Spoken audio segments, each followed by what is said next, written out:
Hey there, you guys. Welcome back. Well, it's that time again. We're going to do another yard tour.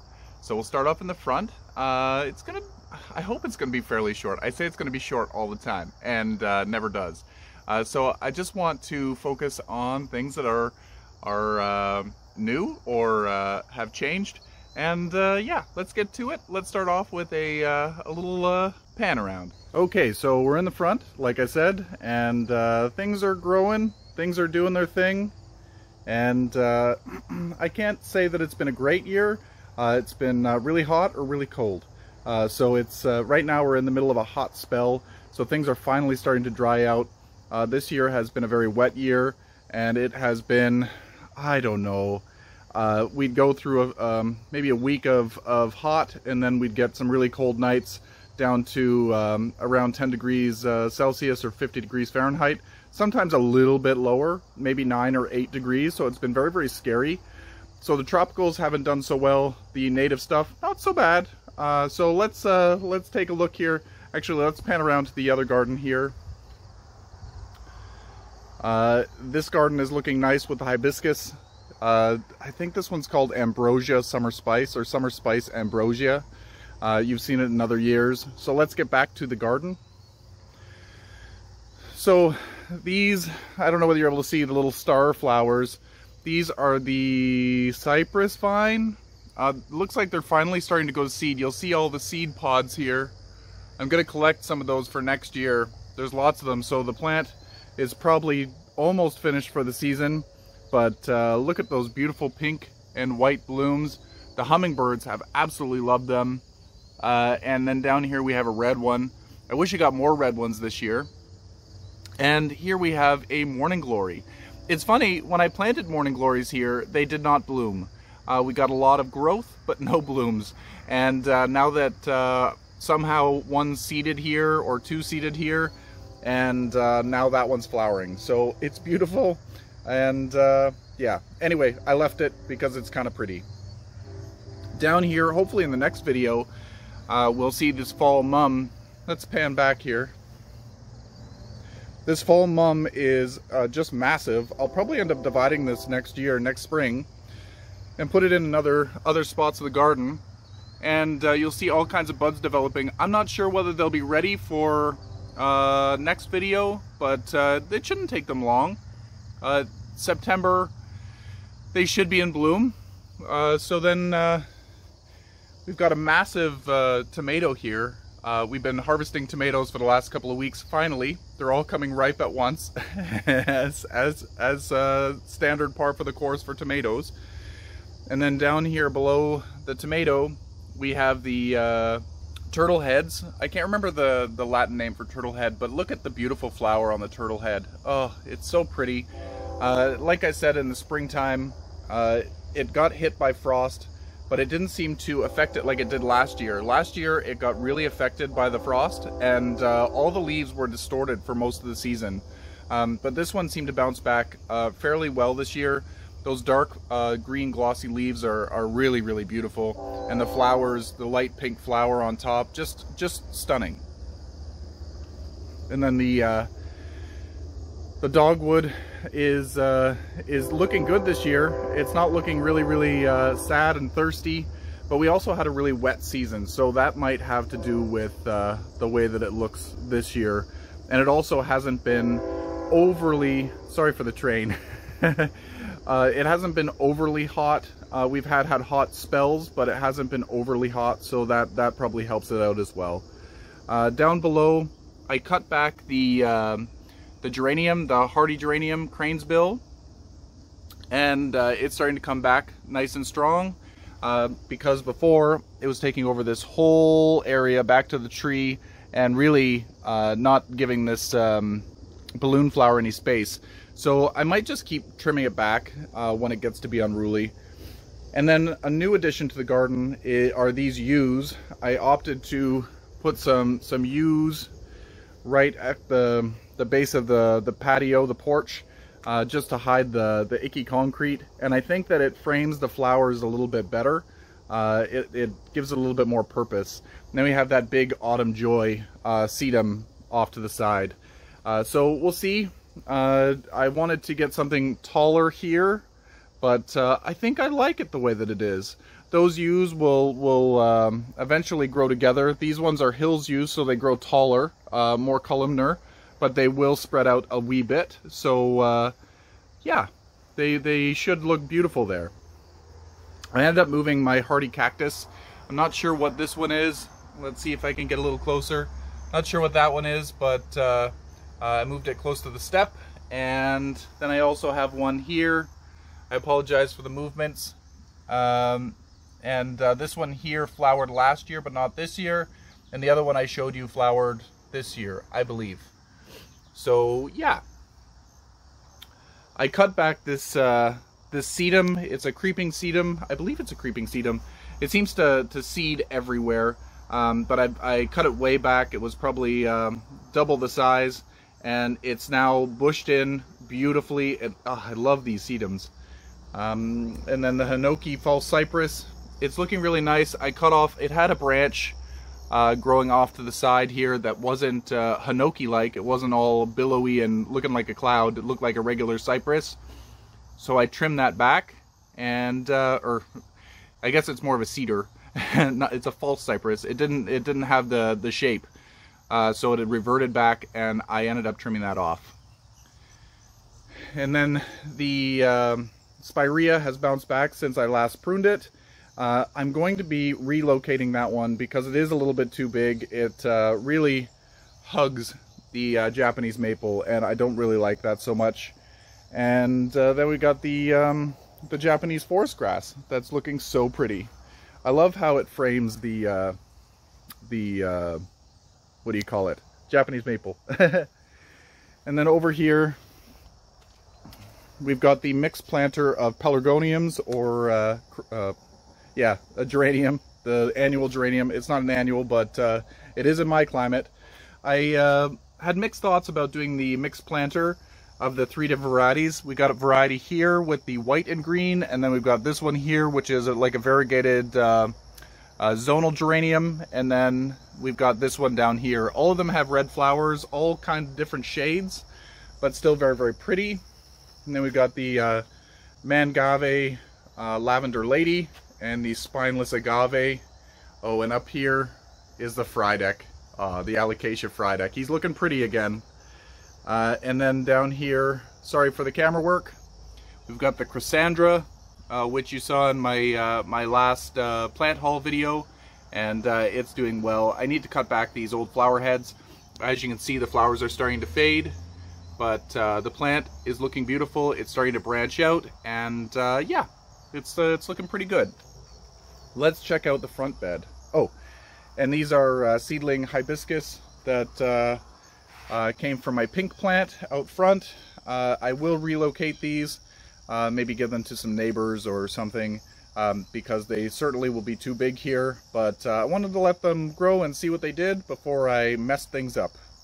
Okay, so it's bright over here in the front garden. The sun's coming around. Let me not get myself in the shadow there. This hibiscus is beautiful. The size of the flowers are gigantic. It doesn't really look like it, but they are truly a dinner plate hibiscus. Like I said, this is Summer Spice, I believe, Ambrosia. And I love how it's the beautiful pink with the white throat. It's so pretty. And then I ended up getting some zinnias to replace some of the stock that I had here that didn't do well. And the zinnias are so pretty. Oh, I love the two-tone. I need to cut off some of the spent flowers, but I might save some seeds. I don't know what I'm going to do yet. It's so late in the season. Removing the flowers probably won't have much effect because the plant still wants to produce more flowers before it dies back. If it was earlier in the season, I'd probably be more apt to remove the flowers. But yeah, not this time. And then here is the lavender that I got from Botanis. This is the Platinum Blonde. It's the variegated lavender. And then the Sun Sparkler Lemon Lime Sedum is looking so good. Oh, it's so pretty. And then the Soapwort, I believe, or I think that's what it's called. It hasn't started flowering yet. Maybe next year. Hopefully next year. And over here we have one more zinnia. Looking so pretty. I'm glad that I changed out the stalk. The stalk really didn't do much. This is one that was flowering, and I opted to keep it. It's such a pretty flower, but they weren't doing anything. They were yellowing, they were losing their leaves. I was told that they're more of a colder climate plant, so maybe it just got too hot, or maybe too, I don't know. Anyway, I'm done trying to make excuses because I don't know what this environment is doing anymore. And then we've got the cuttings from the Sedum Seaboldiana, or Seaboldi, sorry. And so that's the front part. We'll look at the planters by the garage in a second, and then we'll do the garden over here between the houses. But first, let's look over here at the where the pumpkins were. So the pumpkins and gourds, I think they got the borer, the squash boring beetle, or I don't know. They didn't get powdery mildew like they normally do later in the season. They just died one day, and it looked like somebody was walking through it one day, like a little trampling. But then the rest of it just really started to deteriorate really quickly. So they didn't have much time to produce much fruit, but I'm okay. Next year I think we're just going to go with the sunflowers. The sunflowers are doing really pretty, and I don't know, they make me feel good when we look at them through the window. Let's look at the beautiful field. Pan around to the house, sorry for the spinning. This is our window to our staircase, so when we go up to bed or just stand there in the staircase, the sunflowers are really pretty to look at. So they're starting to go to seed now, so it won't be long. As you can see, we've got some developing seeds. It won't be long now until the blue jays are going to be here and wrecking them, and I'm looking forward to it. I can't wait to watch the craziness that is the blue jays fighting over themselves. So next year I think I'm going to try some varieties of sunflowers. I know that there's different colors. There's reds, and there's the yellows, and then there's like the two-tones and stuff. So I think I'm just going to go crazy, buy a few packets, and just load this area up. This area has not really done me well for squash or whatever. I thought that amending it with some manure would help, but it did. They grew better, but then I think it brought the borers in. I think having them climb would be a little bit better. If you have any suggestions on the squash borer, let me know. I'd love to hear it, but I think I'm just going to change. I'm going to pivot and just do sunflowers because they're so cheery. And then over here we have some dahlias. Finally, the dahlias bloom this year. Last year they didn't do so well, and I'm starting to get different colors. I think I got like 2 blooms on my dahlias last year. This one is so interesting. And then we've got this one that's just starting to open. I love this two-tone yellow and white. Oh, I need to come out here and deadhead. Dahlias do really well if you deadhead them. This one, when you deadhead them, you just need to pop off the top. It's nicer if you cut them back so that this icky stem isn't there. So taking it right back to the main plant really is beneficial just for visual cleanliness, but it's not a necessity. So like this one is dead. I'm just gonna pop it off. There's lots of dead ones here. This isn't a deadheading video, so let's stop here. I've got some gladiolas that I planted. Let's see here. You can't really see them, but they're in bloom. they're out in a mass over there. I meant to bring them inside and put them in a vase, but as you can see, I didn't. I've got all kinds of dill in there. See all the dill flowers? Wow. We have another dahlia. Hopefully it's coming into focus. It's far away. I'm on a selfie stick right now. Hopefully you can still hear me. But this one here is one of my favorite dahlias. But last year and the year before, ever since I planted it actually, the flowers were very on very short stems, and they were hidden behind leaves. So you never really got to see them. This year they're stretching out and you can actually see the flowers. I love the really deep orange with the light orange inside. It kind of looks fiery. It's really beautiful. And then through the fence here, we've got the dill and plumeria.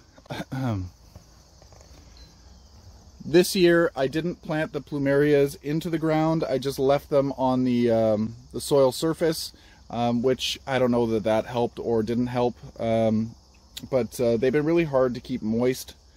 Usually when they're in the ground, I just let them do their thing and they whatever. But this year, I really haven't been spending a lot of time with my plants. And, well, these plants. And I haven't fertilized. I think I fertilized once, maybe twice through the season. But it was so wet up until just recently that I didn't have to water. So it's been a different year because of that. So anyway, let's go check out the front again. Okay, so the pots, I didn't really do anything with them this year. These are actually Dusty Millers that were planted there last year, and they survived the winter. And then I've got some ornamental peppers that are trying to grow. I've got a little flower in here. And this ivy actually grew back from last year as well, which is interesting because, well, we had a really warm winter. Usually ivy and Dusty Miller is a hit or miss, but ivy generally doesn't survive the winter in pots. So this has a dead spot. I wish I could just turn this pot around and show the good side, but hopefully this will figure itself out over time and fill in. I'm just being very careful with my pruning. I don't want to get too close, and I'm hoping that it branches and fills in. This is only its second year, so the first year was a test for it. Just because it's in a pot, it's probably its first time in a pot for winter, not being in the ground. So yeah, it is what it is. And then over here, this poor banana, I don't know, I think this one's a Rojo banana or something. I thought it would get bigger this year, but it did not. As you can see, the Million Bells petunia has overtaken, and it looks amazing, but I wish it had a little bit more of a thriller inside. And the ornamental pepper that grew from seed has almost surpassed the banana. So something is not right with the world. I think it also is because the season was so cold that it kind of went into shock a lot. And then over here, we've got the same thing. We've got the Dusty Millers, which are crazy. Look at those. And again, these are from last year. And then we've got the boxwood. I think I need to trim the Dusty Millers down by about half because they just look ridiculous against the boxwood. And we've got the pretty ivies. Again, these overwintered. I did buy some new ones, but I didn't have to plant them in this container. And then we've got the garden between the houses. The hydrangeas are pretty well finished for the season, and that is pretty sad.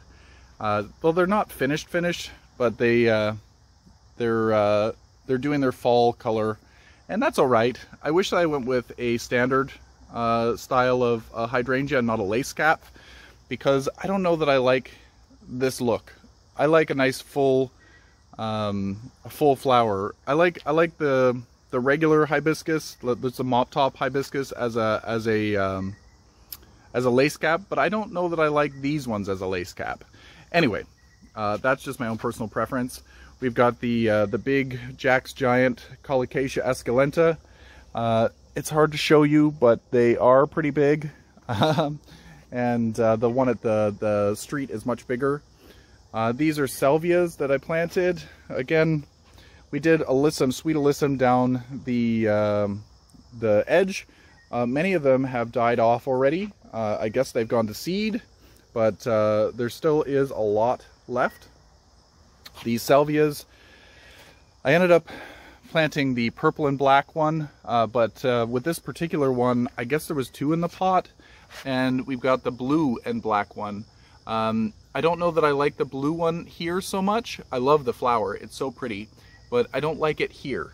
But I think that the mix of the blue and the purple is really, really pretty. So I haven't ripped anything out. I like that they're very sporadic. Like there's a purple one here, and then a blue one here, and a purple one behind it, and then a blue one. It's very well dispersed, so I think it's very, very cool. Then the bandwidth grass, it's doing really, really well. I think I need to divide it next year I need to get these clumps a little bit smaller, more manageable. And I don't think we're going to do the salvias here next year. They just got way too big. And the bees love it. I don't know, maybe I'll do salvia, but just a different type of salvia. I don't know whether the bees are coming into focus, but there's so many of them. I'm sorry if it's triggering for people that are allergic to bees, but I guess it's good watching them from a distance. Yeah, so this is a really pretty magenta one. And look at all the bees. I hope that they're coming into focus. It's really, it's a buzz. It's very, there's a hum in the air. And then down here, we got the other salvia, and then we've got the other Jack's Giant elephant ear. Like, I'm trying to pull the camera back, but look at how big that leaf is. This plant is probably about 4.5, maybe 5 feet tall. It's next to the big hydrangea. Let's try to get a better angle without the sun in our face. It's a very, very beautiful plant. I need to remove some more leaves. We removed some on the weekend, but it looks like we need to remove some more. It's very dry down here. We do have to water this particular one. For whatever reason, it just dries out so fast. I think the soil is very sandy, and it likes the sandy soil, surprisingly. You buy colocasias as kind of a pond plant or a marginal plant, and they really do much better, I feel, when they're not in the water. Let's go check out the side garden with the begonias, and then maybe we'll do a separate video for the backyard. Okay, so here are the begonias. They're doing so good. I love how the begonias do in this garden. Well, they seem to do well outside anywhere. But this one here, I believe I was told that this is called firework. Like, look at that. Oh, it's such a stunning, I can't even talk. It's such a stunning flower. It's not even a flower, the leaf. It's so beautiful. Look at the colors on it. And then this one, I don't know what this one's called. Is it called Red Robin? I'm not sure. And then this one might be called, is it Lambo? Pink Lambo? Or Limbo? I'm not sure, but it has such a beautiful silvery foliage. And then back here I took cuttings of my maculata, and as you can see, it's growing, doing its thing. When I put it out here, I think it had one tiny leaf, and it's starting to come into its own.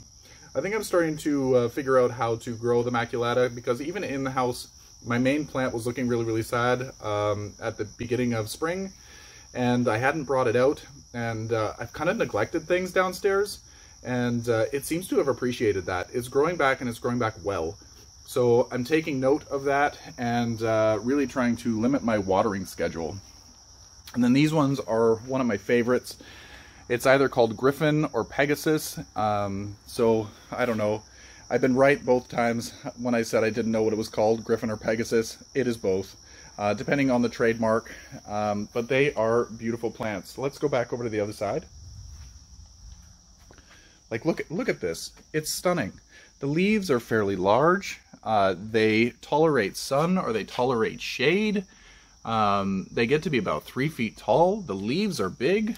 Like, my hand isn't small, and it is bigger than my hand. It's amazing. I would say that that's probably 13 or 14 inches across. And then down below, we've got this beautiful one. This one, when I saw it in the garden center and it was small, I really didn't like it so much. It was kind of boring. But now, as I see it grow, the leaves get to be a nice size. And I love this purpley, pinky hue that the leaves get when they have a little bit of sheen to them. Like, it's just really, really beautiful. And then we've got this one over here that's not doing so well. This one I think is a type of escargot, but it's really not doing well. I wonder why, because everybody else is doing so good. Maybe it's scared by the air conditioner. The air conditioner's right above it. And then we also have some, oh, there's flowers. What a little treat. This one also has some blooms. Look at how pretty that is. Oh, so pretty.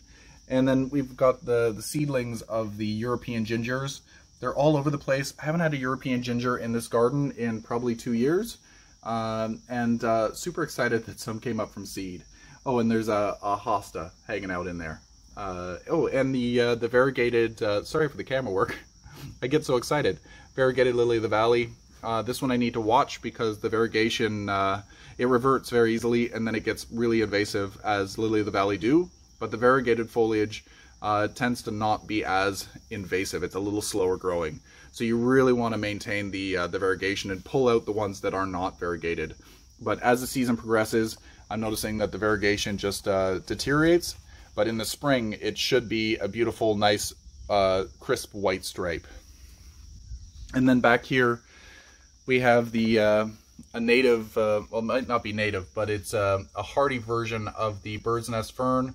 And look at it grow. So excited. This one's from Botanis. Super excited to have that one here. Hopefully it comes through the winter just fine. It should. This stays relatively dry over winter, but I will give it a good watering in the fall.